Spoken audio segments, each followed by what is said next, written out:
नमस्कार दोस्तों, हम राम कैलाश यादव दोस्तों प्रतापगढ़ ब्लोचल में आप सबका स्वागत है। आज दोस्तों हम बात करूंगा कि अपने गाय और भैंस के दूध को हम किस तरह से बढ़ा सकता हूं। आज दोस्तों मैं आप लोगों को ऐसा फार्मूले के बारे में बताऊंगा जिससे अपने गाय और भैंस के आप दूध बढ़ा सकते हैं, उनके फैट को भी बढ़ा सकते हैं और उनके अडर साइज को भारी भरकम बना सकते हैं। लेकिन दोस्तों ये भी है कि उनकी कैपेसिटी होनी चाहिए। ऐसा नहीं कि हम बहुत मरियल गाय को लाकर खड़ा कर दें और उसको मिनरल्स ये सब देने लगे, विटामिन देने लगे कि उनका अडर बढ़ जाए, ऐसा हो जाए। तो ऐसा नहीं दोस्तों, उतना होना चाहिए कि मान लीजिए उनकी कैपेसिटी दूध देने की भी होनी चाहिए। अगर वो कैपेसिटी है तो हम जो है अवश्य इस फार्मूले से बढ़ा पाएंगे। ऐसा भी देखने को मिलता है कि उनकी कैपेसिटी होने के बावजूद भी अगर 15 लीटर कैपेसिटी है तो हम 10 लीटर भी दूध नहीं निकाल पाते। 20 लीटर दूध देने वाली गाय भैंस है तो उनके जो हम दूध को 10 या 12 लीटर से ज़्यादा नहीं निकाल पाते, क्योंकि हम उनको उस हिसाब से मिनरल्स विटामिन नहीं दे पाते, जिसके कारण जो उनके थन की साइज छोटे रह जाते हैं, दूध कम देती हैं, दूध नहीं बढ़ा पाती। तो आज दोस्तों इस वीडियो में आपको बताऊंगा कि उनके अडर को भी बढ़ेगा, दूध भी बढ़ेगा, साथ ही साथ उनका फैट भी दूध का ज़्यादा आएगा। तो हमें क्या क्या देना है, किस तरह देना है, सारी चीज़ें दोस्तों इस वीडियो में बताऊंगा। तो वीडियो में दोस्तों सारी चीज़ें आपको देखने को मिलेगी, बच्चा करने से लेकर के बच्चा करने के बाद तक का भी खास ध्यान रखना है। अगर दोस्तों उसमें भी हम मिस्टेक कर देते हैं, जो मेन रहता है बच्चा करने के बाद भी दोस्तों बहुत अच्छी तरह से ध्यान रखना पड़ता है। अगर उसमें भी हम मिस्टेक कर देते हैं तो भी हमारे गाय भैंस दूध नहीं दे पाती, दूध पर रुक जाती हैं, दूध पूरा नहीं उतार पाती हैं। तो हमें सारी चीज़ें दोस्तों ध्यान रखना है।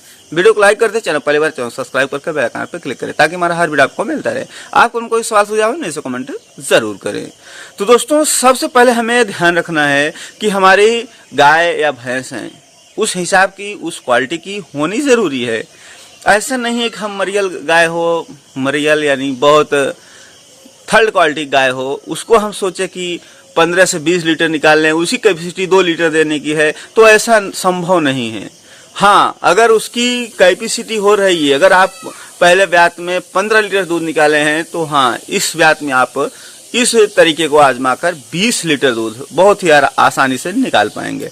इसके लिए हमें क्या क्या करना है, जैसे कि दोस्तों आपकी गाय हो या भैंस हो, गाभिन ठहर जाती है शुरू में, जैसे कि 3 मंथ हो जाता है, 3 महीने की शुरुआती जैसा होता है कि अब इसे तीसरा मंथ लग गया है, गाभिन है, तो उस समय दोस्तों आपको करना क्या है, अलसी का तेल।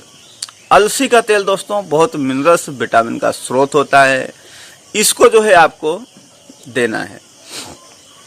अलसी के तेल में दोस्तों काफ़ी जो है मिनरल्स विटामिन होता है।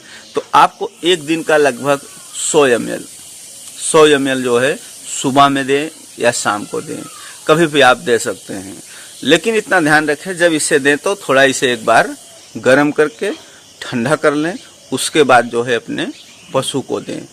अलसी का तासीर ठंडा होता है, इससे आपके पशुओं में कोई साइड इफेक्ट नहीं होगा, न तो कोई दिक्कत होगी, काफ़ी जो है अच्छा माना जाता है। इसे दोस्तों देने के बाद जो है उनका साइज जो थन का है आगे चल के ग्रोथ होगा, दूध देने की कैपेसिटी उनकी बढ़ेगी और तेल में दोस्तों फैट बढ़ाने की क्षमता ज़्यादा होती है। फिर उसके बाद जैसे ही आपकी गाय या भैंस को लगभग 9वां मंथ चालू होता है, 9वां मंथ, और ये दोस्तों जो 3 महीने का हम बता रहे हैं, तीसरे महीने से देना है, ये लगभग आपको 3 kg तक दे देना है, यानी 1 मंथ पूरा देना है। यानी कि आप जैसे तीसरे मंथ से दे रहे हैं 100 ग्राम, तो 4 मंथ पूरा होते होते आपको देना है। तो 3 kg दोस्तों जो अलसी का तेल है उन्हें दे देना है। तो जब 3 kg देंगे दोस्तों तो लगभग आपको 1 महीने देना है, 1 महीने देंगे तो 3 kg हो जाएगा। तो इनको टोटल व्यात में 6 kg देना होता है। तो आपको जब 9वां महीना लग जाता है, 9 महीना लगने के बाद ही आपका दोस्तों समय बचता है 1 महीना 10 दिन या 1 महीना 9 दिन।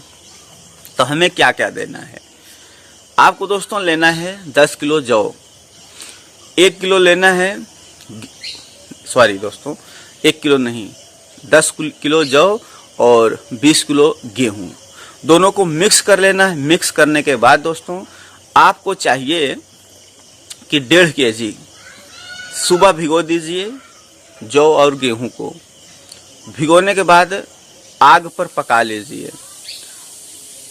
भिगोने के बाद दोस्तों जब वो पक जाता है, पकने यानी कि थोड़ा मुलायम हो जाता है, भिगोने इसलिए भिगोया जाता है कि मुलायम हो जाए, क्योंकि दोस्तों गेहूं और जौ सख्त होता है। हम इसे अगर डायरेक्ट पकाएंगे तो जल्दी नहीं पकेगा, हमें बहुत परेशानी होगी। ये दोस्तों पकाने के बाद जो है जब पक जाता है तो उसके ऊपर दोस्तों आपको 100 ग्राम तेल डाल देना है।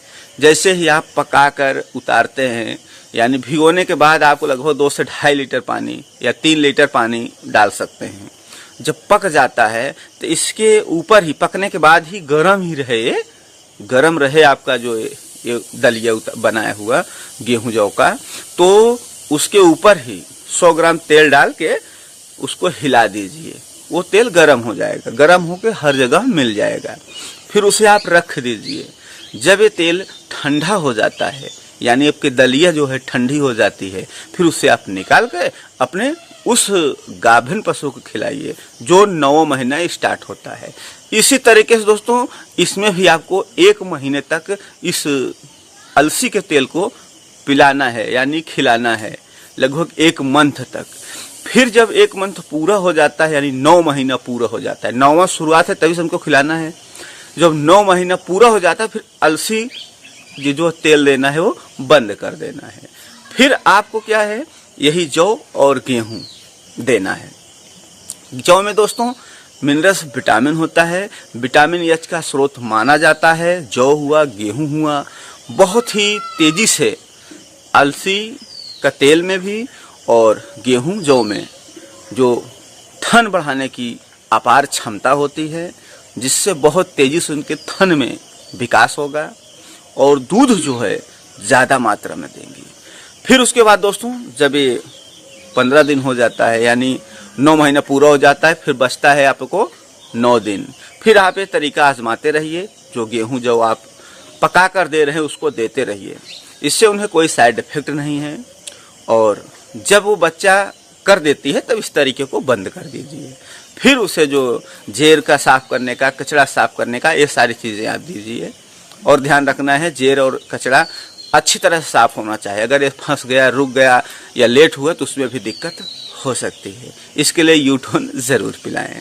तो दोस्तों अगर ये सारी चीज़ें कंप्लीट रहता है फिर आपका देखना इसका दूध किस तरह बढ़ता है। और दोस्तों अगर 10 लीटर दूध दे रही है तो 15 लीटर देगी, और 15 लीटर दूध देने वाली अगर गाय भैंस है तो 20 लीटर दूध आराम से आप निकाल सकते हैं। हमें उम्मीद है कि आप लोग समझ में आ गया होगा। थैंक दोस्तों वीडियो वॉच करने के लिए।